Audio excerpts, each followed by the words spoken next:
handang-handang magbigay sa iyong buhay. Handang-handang kumilos at magpala sa iyong buhay. Natapos po natin last week. Ano po? Napag-usapan natin yung mga propeta. Sino yung? Si Elijah. Tapos si Elisha. Si Elijah, walong miracles ang ginawa. Ilan po si Elisha? 16. Saan po siya prophet?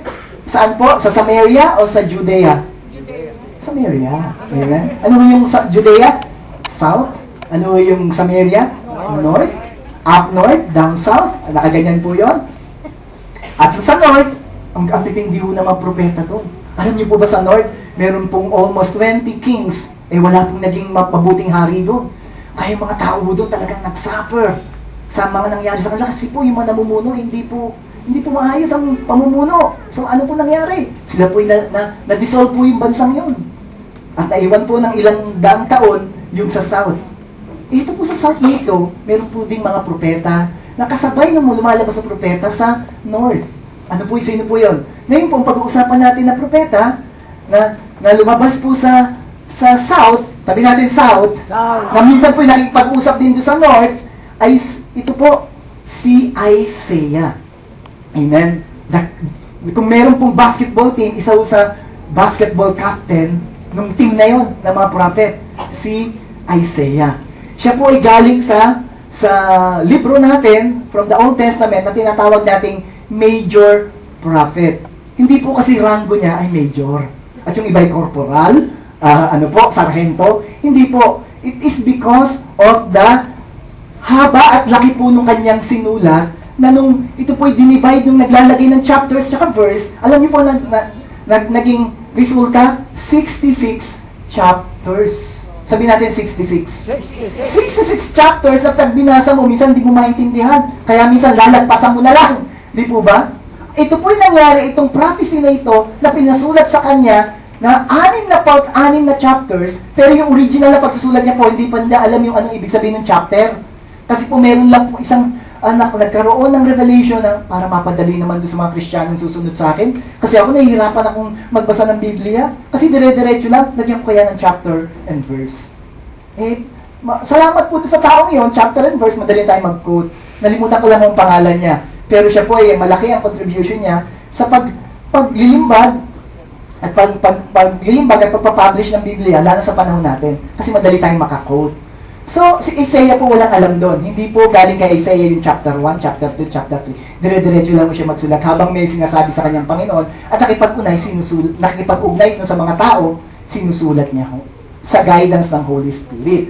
So, 66 chapters, makita natin, dito sa 66 chapters na ito, nangusap po ang ating Panginoon. Ginamit po si Isaiah. At sa pamumuno po ni Isaiah, sa paglilid ni Isaiah sa spiritual relationship at pagsasabi sa mga tao na tayo kailangan natin ng Panginoon sa buhay natin, marami pong mga breakthrough nangyari in the time ng mga namumunong hari. Pero bago tayo pumunta ron, pag-usapan muna natin, sino ba si Isaiah? Si Isaiah po ay ang pangalan niya ibig sabihin salvation of the Lord. Yah. 'Di ba? Yah is Yahweh. Ha? 'Di ba? Yung po galing po yung sa word na Lord. Amen. Yung Isaiah is salvation. Salvation of the Lord. And yun po ang message din ni Isaiah. Hindi lang po nagkataon na pinangalanan siya Isaiah nung kanyang nanay at tatay o ng magulang niya, ayun din po ang kanyang purpose. Bakit siya? To bring the salvation of the Lord. May asawa ko pala itong si Isaiah. Si Isaiah po, ay may asawa. Ang pangalan niya, tawag niya sa asawa niya ay prophetess. Yun po yung feminine name ng mga prophet. Amen? Prophetess. Sa Isaiah chapter 8 verse 3, yun po, may asawa po sa Isaiah. Ang pangalan, prophetess. Hindi na po binanggit ang pangalan, siguro hindi na po kailangan banggitin. No, so nakita natin dito, because she was married to a prophet or because she shared the prophetic gift. So tuloy ho natin. Who is Isaiah? Si Isaiah po, etong sabi, he fathered 2 sons. May anak po siya, 2, whose name had prophetic significance. Shear-Jashub. Sa chapter 7 verse 3, ito po, ibig sabihin ng pangalan nito, a remnant shall return. At yung isang pangalan niya ay Maher-Shalal-Hash-Baz. Salamat. Ang pangalan ng anak ko, Timothy Bernardino, Abigail Bernardino. Pero mo, 10 letters na ho, yung apelido ko, mapangalan pang Maher, Shalal, Hashbad, Sarmiento, Gutierrez, Bernardino, napakahaba po, kawawa ko yung bata. Pero may ibig sabihin nito, bakit siya pinangalanan doon? Quick to plunder, sweet to spoil. The two names speak of the nation's judgment, and restoration to important themes in Isaiah's prophecy na makikita natin mamaya. Ano po yan? A remnant shall return. That is a good news. Good news po yan. A remnant shall return. Yung isa po, quick to plunder. Because meron pong mag-aalis sa kanila. Meron pong they will be captive for 70 years. That's why yung Maher, Shalal, Hashbaz is not just a good news, pero good news pa rin po. Kasi yung sumunod na anak, po is a remnant shall return. And the good thing, panganay po, si Shayar-Shabub. No? Jashub, yan na po yun. No? Ang maganda po nun, pinangako mo nang magbabalik kayo. Kahit mawawala yung kayo dito, pangako ko, sabi ng Diyos, magbabalik kayo. So, ang ganda po natin, hindi lang na judgment ang tinuturo nitong Book of Isaiah, na ayaw natin, pero po maraming promises. Isaiah was called to his ministry in the year of that King Uzziah, when he died in chapter 6, verse 1. Which was in 739 BC. Isaiah ministered through the reign of Jotham, Ahaz, and Hezekiah. Hezekiah died in 686 BC. Pastor Epe, ba't sabi mo na una si Uzziah? Ba't mas mataas ang number niya kaysa kay Hezekiah? Apo niya lang si Hezekiah. Alam niyo po ang basihan ng pagbibigay ngayon nasa 2011 po tayo, October. Pataas. Alam niyo po ang basihan naman ng pagbibilang ng taon noong bago dumating ang Panginoong Hesus, pababa. Dahil binasi po sa Panginoong Hesus. Sentro ng history natin na yung Panginoong Hesus. It is history. That's why, mas mababa po ito, pabalik po. Amen? So it's probably extended into the early years of King Manasseh. Let's continue who is Isaiah. The ministry of Isaiah spanned a period of over how many years? 50 years. My prayers, Lord, more than 50 years. Amen? Magpi-50 na ako, more than 50 years. From 739 BC, the death of Uzziah, to 686 BC, the death of Hezekiah. And it's probably extended into the early years of King Manasseh. I'll show you the chart. Remember this chart? When I show, saan? North? South? Ito po yung chart na yun, di ba? Binalik ko po ngayon. So, saan po namuno? This Azariah, another name of Azariah is Josiah. Ayan, number 10, 11, 12, 13. Ang sumunod kay Hezekiah ay si Manasseh. So, tingnan niyo po, ilan po yung good kings? Josiah, good. Jotham, good. Ahaz, bad. Amen. Hezekiah, bad. Good. So, majority rito, nung si Isaiah po, ang prophet, nag-guide niya yung mga hari. Ito isa sa tingin ko. Nag-guide niya yung mga hari to become a good king, except kay Ahaz. But all in all, maganda na po ito. 3-1, in the time ng kanyang ministry na prophet. So makita natin, but in the time of Isaiah, difficult situation pa rin ang time ho nila. Tingnan ho natin. Let's see it, how difficult it is. It was a difficult time of international upheaval when first one power and then another threatened Judah. But the greatest danger were not outside the nation. They were within. Amen? In spite of the godly leadership of King Hezekiah, Judah had no more godly kings. One by one, Hezekiah's successor led the nation into a political and spiritual decay, ending. And the end is captivity to the Babylonian. Let us continue. So here, we will see, so kilala natin si Isaiah, hindi yung mahirap yung kanyang ministry. Time na talagang mga tao ayaw sumunod. Just like in our days. But praise God, itong mensaheng ito ay gustong paratingin ng Panginoon sa mga gusto niyang paratingan ng mensaheng ito. Ayaw niyang mapahamak ang mga tao. Alam niyo po bakit tayo nandito pa ang church hanggang ngayon? Hindi tayo kinuha ng Panginoon? O pag na-born again ka, hindi ka kinukuha kagad? Kasi gusto ka rin gamitin na tulad ni Isaiah, na i-share mo yung kabutihan ng Panginoon. Amen? Hindi ka magsasabi, mali yan. Pero yung sa buhay mo, papakita mo, mabuti sa akin ang Panginoon. Amen? Amen. So praise God. So tingnan mo natin, what is the theme and the message of this book? The theme and the message of this book is salvation. What is the theme? What's the theme? Salvation. Yan naman po yung buong theme ng Bible. From Genesis to Revelation, salvation. And it is divided into two parts. Number 1 is condemnation. Sabi natin, condemnation. Condemnation. Judgment. From chapter 1 to chapter 39. How many books in the Bible? Palakpakan natin ang bawat isa. Alam natin. Amen. How many books?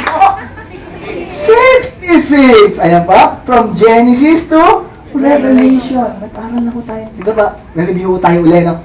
Ulitin ko. Pakibura mo yan. Magtatanong ulit ako. How many books in the Bible? 66. Ilan po ang Old Testament? 39. Ilan po yung New Testament? Tingnan po natin. Ilan po sa first part? Ilan pong chapters?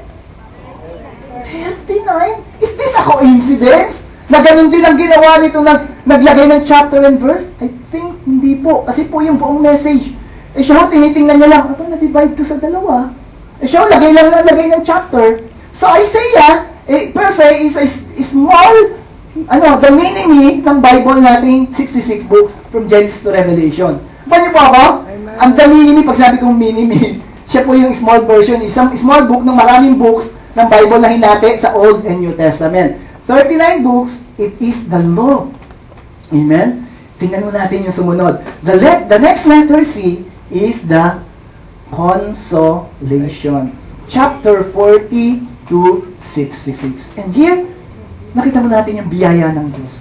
The good thing, yung mga tao po, ayaw sumunod sa Panginoon. Yung hari, mukhang hap-hap sumunod sa Panginoon. So, mabuti nga at maganda nga yung kanyang ginagawa. Pero mukhang hindi naman siya all out din. Hanggang yung isang hari pa sa pamumuno ni Isaiah, si Ahaz, talaga naman ang ginawa ay, talagang tumalikod sa Panginoon hanggang bumalik kay Hezekiah, a good king again.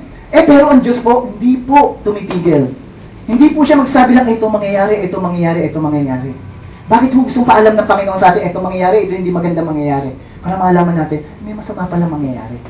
The good thing, hindi po tumitigil ang Diyos sa chapter 39, may chapter 40. Amen? Just like the Old Testament, when we read the Old Testament, we see, mukhang, ba't ganito nangyayari sa Old Testament? Ganito, ganon. Lalo na in the time nila Moses, mukhang, ang Diyos ay mukhang galit sa kanila. Amen? Because it's the time of the Lord, they choose it.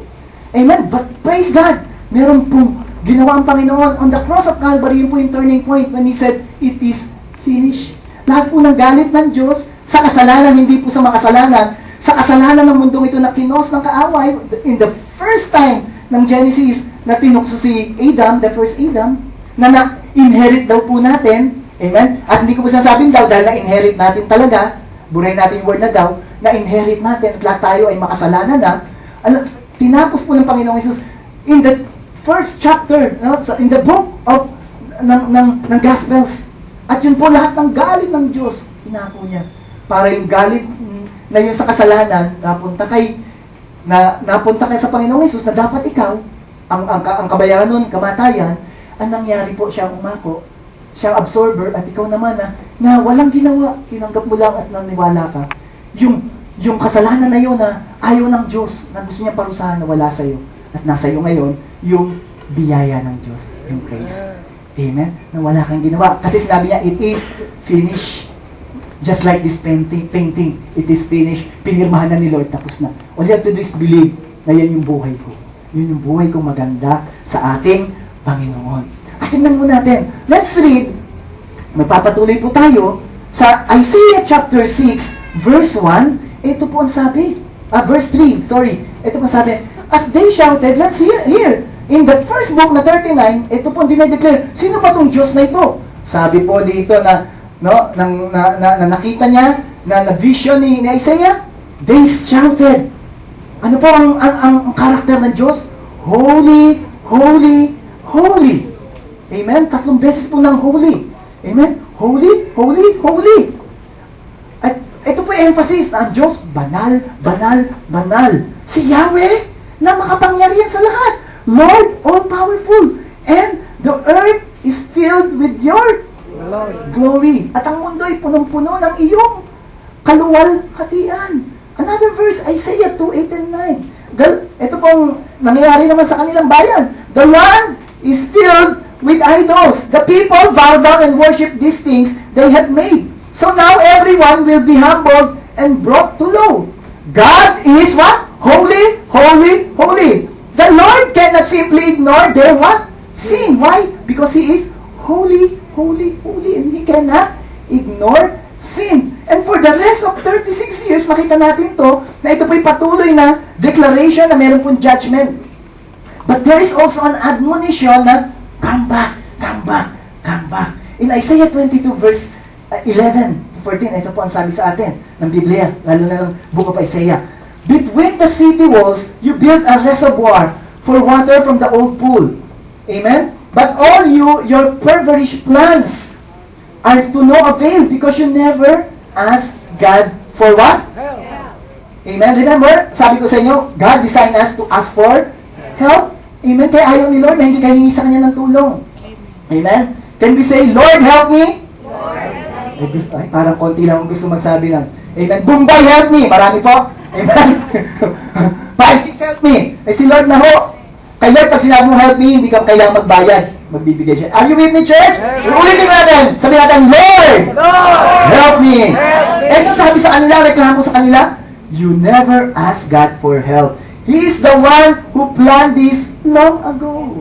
Alam niyo po ba yung plano ng Panginoon sa atin ay pinlano niya pa bago ka pa ipanganak? Bago pa magmahalan ang nanay at tatay mo. Bago pa sila magkita sa opisina na pinagtatrabaho niya kung doon sila nagkatagpo. Alam ng Panginoon, may plano siya maganda sa iyo.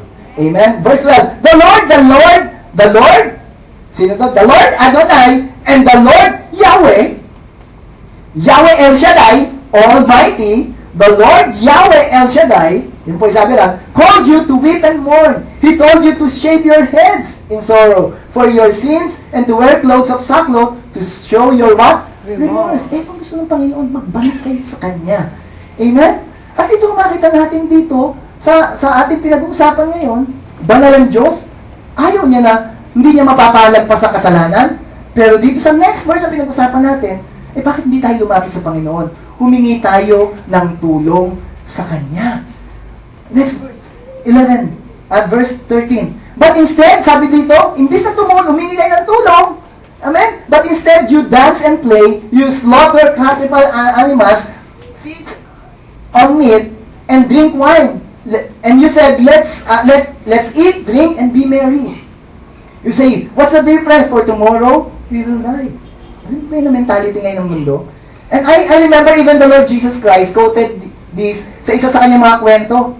Amen, merong naghanda ng isang, nagtrabaho siya ng trabaho at siya po, sabi niya, ay sige, magsaya tayo. Let's eat, drink, and be merry. Because tomorrow, we will die. Ito talagang mamoto ng marami. Pare, lasing na tayo ngayon, pare.